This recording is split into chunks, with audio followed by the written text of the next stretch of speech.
according to the theory of evolution, the origin and development of the universe and all its systems can be explained solely on the basis of time, chance, and continuing processes.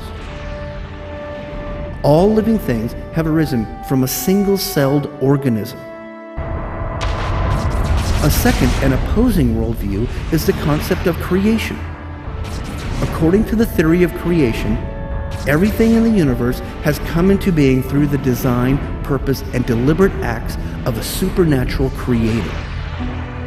That means this creator created the universe, the earth, and all life on earth, including all types of plants and animals, as well as humans. On today's edition of Origins, find out how fearfully and wonderfully made you are.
Hello, my friends, and welcome to Origins. It's a joy to have you with us today.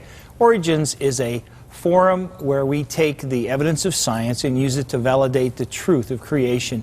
We have a great guest with us today, one of my very favorite guests. His name is Dr. David Menton, and he was a professor for 34 years at the School of Medicine at Washington University in St. Louis, Missouri.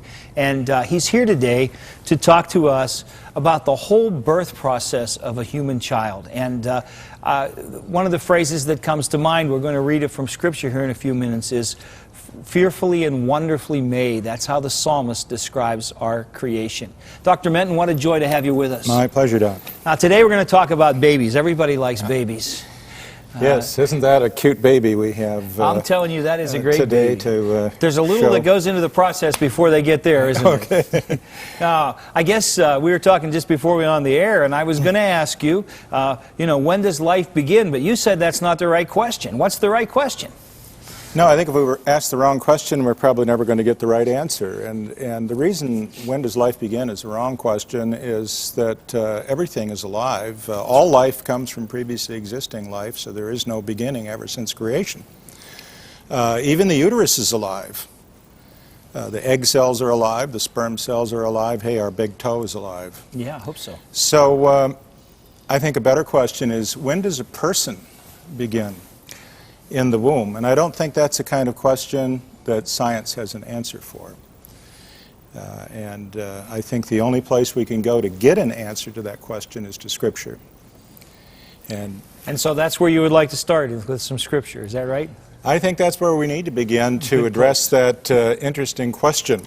And we'll begin with that famous Psalm 139. For you, that is God, created my inmost being. You knit me together in my mother's womb. We see that word knit so much in the Bible, that we were woven and knit, and I see that certainly when I look through the microscope at the human body. We are indeed knit and woven. It goes on to say, I praise you because I'm fearfully and wonderfully made. Your works are wonderful, and I know that full well. In other words, it's pretty obvious that we are fearfully and wonderfully made. The psalm goes on to say, and this is a beautiful verse that I think has a lot to speak to us today. It says, my frame, my body, my bones, if you will, my frame was not hidden from you when I was made in the secret place. It's sort of a euphemism for the womb. When I was woven together, there it is again, in the depths of the earth, another euphemism for the womb. Your eyes saw my unformed body. All the days ordained for me were written in your book before one of them came to be. I think really the key here is that it says that God's eyes saw our unformed body. That means that as the body was forming in the womb, God was looking on. Yes. And, it's a kind of a terrible thought, but when a baby's aborted, I can just imagine somebody going in and just tearing that forming body out away from the very vision of God, right before his eyes. And that's why I think this is such an important issue. When it says that God saw the unformed body, he's not just a passive observer, is he? No, that he certainly is not. He's active. He's active. He's forming. He hasn't just wound up a clock and let it run. When an egg is fertilized and that egg implants in the womb, that whole step from fertilization on, if we do not interfere, a baby will shortly ensue. Yes. Well, how does this begin? Well, let's just go up and look at some of the events that happened as we develop from the very beginning. Okay, this is the uterus. It sets down low in the pelvis, and on either side of the uterus we have two structures, one over here, one over here. These are the ovaries, and it's in these ovaries that the eggs are produced. And Don, when a baby girl is born, as soon as she comes out of the womb, she has all of the eggs in that ovary she's ever going to have in her whole life. Well, you said the eggs are produced there. When are they produced? Well, they're produced during the development of the baby in the womb, so that by the time the baby girl is born, they're all ready to go. Wow. And then when the girl reaches sexual maturity and begins to ovulate every 28 days, these ovaries are courteous. 1 month, this one ovulates, the next month this one, and they take turns back and forth. And if one of them becomes defective or removed, the remaining one has the great good sense to ovulate every month. Wow. Notice next to the ovary is the oviduct. It's a tube on each side of the uterus. It runs up here, ends right here, and it has a kind of a funnel. Notice the funnel shape. And when the egg is ovulated, it's the job of that funnel to catch the egg like a catcher's mitt.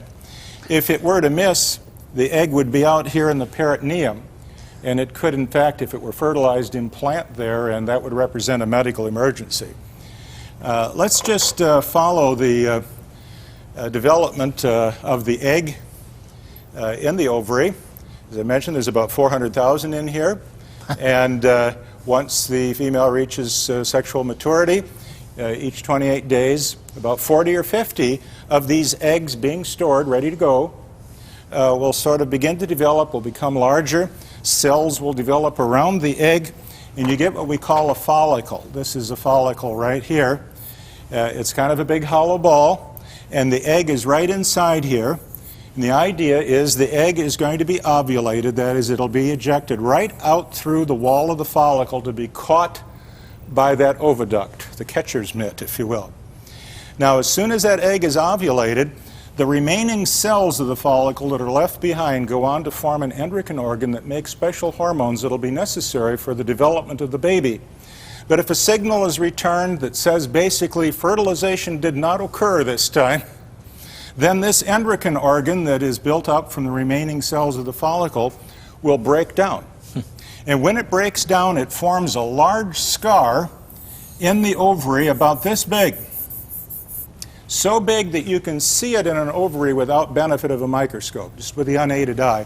And each month another scar is formed, and within 4 or 5 months, the whole ovary would be nothing but scar tissue, and that would be the end of life right there.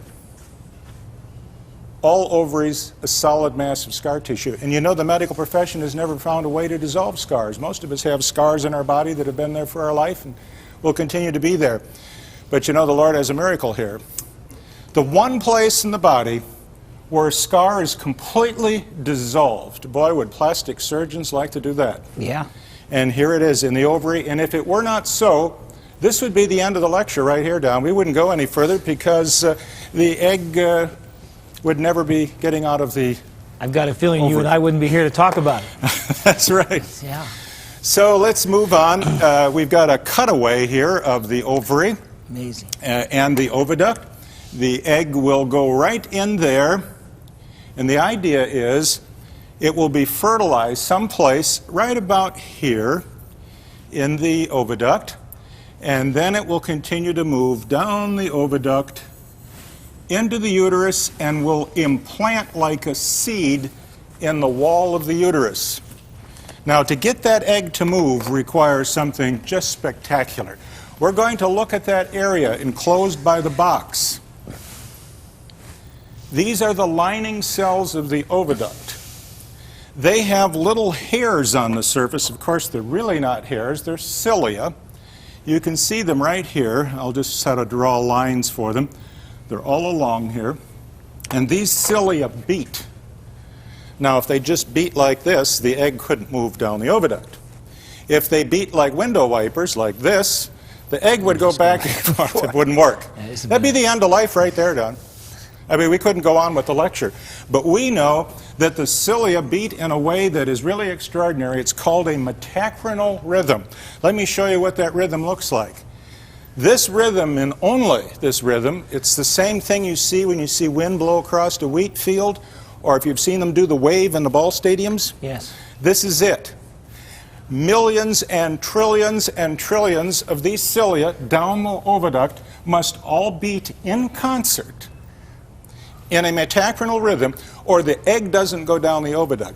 If it would be fertilized but not go down the oviduct, you'd get a tubal pregnancy. That'd be the end of life right there. We wouldn't have to worry about anything beyond this. It would be over. But so it's not just a miracle that God's put these cilia in there to move the egg, but the pattern with which they move is in and of itself miraculous. It must be perfect. Yes. It must be integrated. Each cell would have hundreds, perhaps thousands of these cilia, and then millions and millions of cells, and all of the cilia working in concert along the entire oviduct to move the egg, without which, no life. You know, I think of, you ever seen the pictures at the rock concerts where they pick someone up and they pass them down through the crowd? That's sort of what the cilia are doing with the egg. That's right. And the egg is being passed down through the oviduct. Let's look at the timeline, Don. The egg is ovulated here at step 1. Fertilization typically occurs 12 to 24 hours. That's the window of opportunity for fertilization. It occurs right at the beginning of the oviduct. If fertilization occurs, then the egg moves down the duct, being moved by the cilia. At 30 hours here, 30 hours, we have the first division of that egg. It's really not an egg anymore. We call it a conceptus. And when that divides, we get a zygote, which is a little ball of cells. You can see it down here at 3 days. It's a little ball of cells that have divided. And at about 4 to 5 days, this ball of cells enters the uterus. This is after ovulation, and it's at this time that the ball of cells becomes hollow, we call it a blastocyst, and implants into the wall of the uterus like planting a seed in the soil, and the soil of the uterus is prepared just optimally to accept this at this time. Let's look at an egg actually moving down the oviduct. This is not fertilized yet. It's inside the oviduct, in this case a mouse. And around the egg, here's the egg here, is a large group of cells. These cells are called the cumulus cells. They accumulate around the egg. Were it not for these cells, it would be the end of life, Doug. The reason is the cilia cannot move the egg unless they contact these sticky cells here. If you strip the egg away from these cells, put it in the oviduct, it just sits here and spins. Okay. So we need to have the sticky cumulus cells. Here they are at a higher power, and inside the egg, this is the egg here, we see the chromosomes themselves, this little dot here, and those are the chromosomes that will be met by the chromosomes of the male sperm. If the two get together, from that moment on, the baby will develop. And here we get to a step that we will cover in the next part of our presentation. That's right. Well, we've got to take a break, so just tell that egg to stay there for a minute, and don't you go anywhere either, and we'll be back right after this break. Creation versus evolution, you weigh the evidence. The human brain, a marvel of engineering. The brain has over 10 billion nerve cells. It also sends out electrical impulses at almost 300 miles per hour and receives 2,000 responses per second. The brain constantly receives signals from 137,000 light receptors in the eyes, 100,000 hearing receptors from the ears, 3,000 taste buds, 30,000 heat sensors on the skin, 250,000 cold sensors, and 500,000 touch sensors. How can anybody believe this magnificent structure was not designed?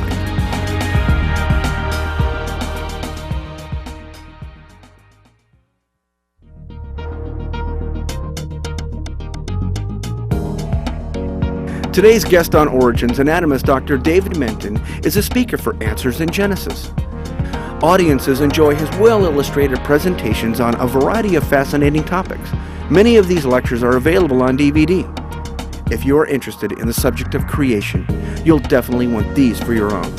Orders are being taken at 800-778-3390. You can also write to Answers in Genesis, P.O. Box 510, Hebron, Kentucky, 41048, or visit the website at www.answersingenesis.org.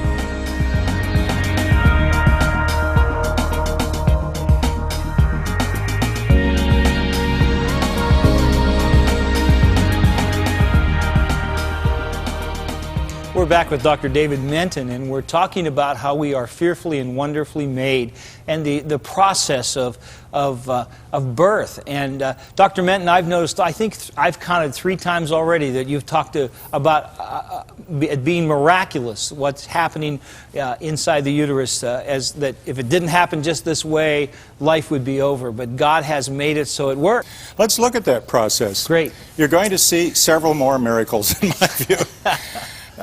Yes, we have some scientific explanations, but you can only go just so far with these explanations. First of all, in the vicinity of the egg, and we see the egg here, and we notice the egg is surrounded by this kind of a red shell here. And yes, the human egg does have what we might call a shell. It's not a hard shell like in a chicken. It's like the scum of Jell-O. It's a kind of a rubbery gel. We call it the zona pellucida, which just means the clear layer. And it goes all the way around the egg. And then, as you know, around that would be this accumulation of cells that make a sticky substance that the cilia use to move the egg. There would be probably, if fertilization is going to occur, several sperm in the area, probably a few hundred. Only one must be allowed to fertilize the egg. So one of the first challenges we have is how do you keep every sperm cell except one from fertilizing? This is a fabulous story right here. Wait till you see it. Here's a sperm that we'll say has gone its way in. The first barrier that it comes up to is the sticky material of that cumulus. There's no way it can get through that cumulus, except a special enzyme is secreted by the head of the sperm that digests a channel through the cumulus. It literally eats its way through. In Absolutely. A sense. Yes. It takes a specific enzyme to do that. Wow. You are now at the zona pellucida, and there isn't any way you're getting through the zona pellucida, except there is a second special enzyme. 2 different enzymes. 2 completely different ones located in different positions in the sperm head that specifically digest its way through the zona pellucida. It's not over yet. You've just reached, actually we should come in over here because there's a gap there. You've reached the cell membrane. Okay. And there's no way that that cell membrane is going to allow this foreign sperm cell, which is from a whole different person, different genetics, different membrane. How do the 2 ever get together and the egg allow the sperm in? We really don't know the answer to that, except we know that as soon as the sperm head touches that egg membrane, there's some kind of a chemical recognition that goes on that identifies that, yes, this is a sperm. It's of the same species. And if it is, that sperm's membrane fuses with the egg membrane, and the sperm enters the interior of the egg. Now, what about all the other sperm in the vicinity? They might have gone through the cumulus and through the zona pellucida to different degrees. But the first sperm head to touch the membrane of the egg initiates an incredible response from the egg called the cortical reaction, in which little granules break and secrete an enzyme called ovoperoxidase that goes out here to the zona pellucida all the way around the egg and instantly hardens the zona pellucida, stopping all the other sperm cells in their tracks. So it kind of counteracts the enzyme that would break it down. It makes it so it doesn't break That's down. right. It hardens the whole zona pellucida. And what this means is that polyspermy, that is more than one sperm fertilizing, Right. is very rare. Yeah. When polyspermy occurs, the whole system spontaneously breaks down. In other words, you cannot go on with polyspermy. It's the end of that particular event. So even that's terribly important. Now, there's a series of, what, 3 or 4 miracles right there just to get the egg fertilized. Amazing. But you haven't seen anything yet. We now have, and don't ask me which is which here, Don, I really don't know. This is inside of a human egg, and one of these 2 groups of chromosomes is from the male, and one is from the female. It's been in the egg all along. We still don't have fertilization yet. The sperm's in here, but it isn't fertilized. But when these 2 groups of chromosomes fuse together, combining the DNA of a mother and a father, that's the beginning of a new human being. Well, here's the first cell division. At about 30 hours after the ovulation, that fertilized cell will divide to make the first 2 cells of the baby's body. Notice we still have the zona pellucida running out here. Do you see it around the edge? Sometimes the zona pellucida is defective or breaks down. And if it does, these 2 cells, number 1 and number 2 of the first 2 cells, can break apart, separate. Oh, this is a heady thought now, Don. I don't want you to think about this too long. But if they separate, you get 2 babies. And if they stay together, you get 1 baby. I got it. Twins. Well, a special kind of twin. You see, most twins are 2 different eggs fertilized by 2 different sperm. It was a multiple ovulation. Right. But these would be identical twins. They're virtually a clone. But they're God's clone, and only God's clones really work properly. The clones that we make, like Dolly the sheep, are very short-lived.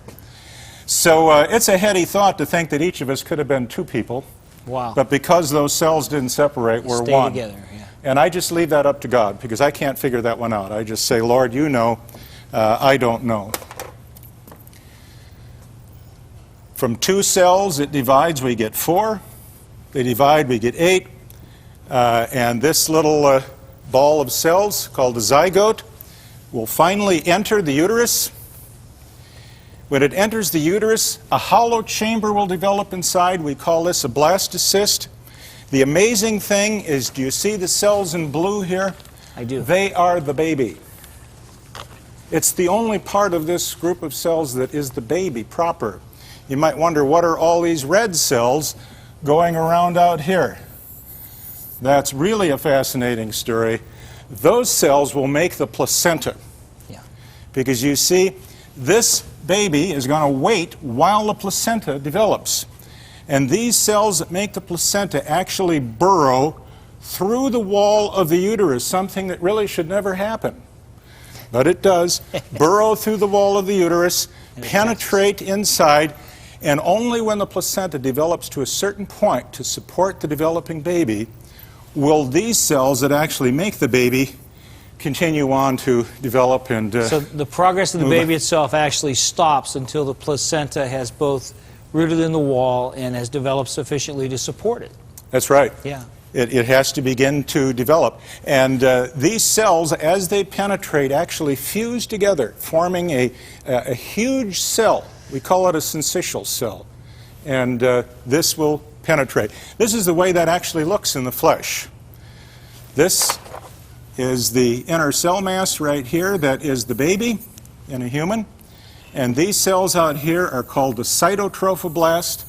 And they will make that most wonderful of all organs in the body, the placenta. Wow.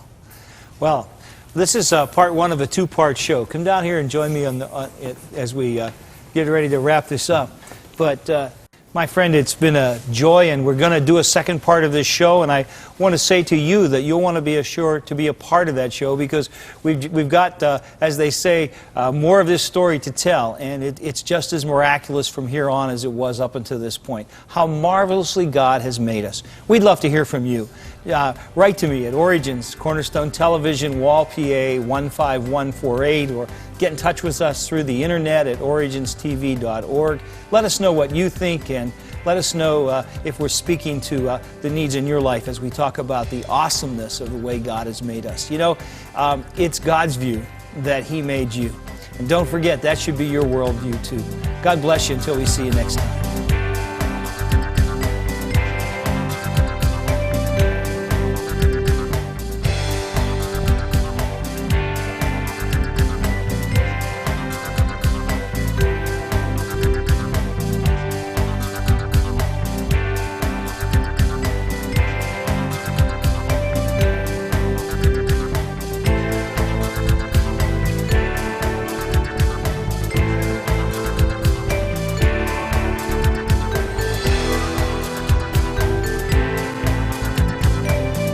Thank you for watching this edition of Origins. If you'd like a copy of the PowerPoint information presented today, you can download a PDF file of program number 511 from our website at www.originstv.org. Or for a DVD of this series, send a $12 donation to cover shipping and handling, and write to Origins program number 511, Cornerstone Television, Wall, Pennsylvania 15148.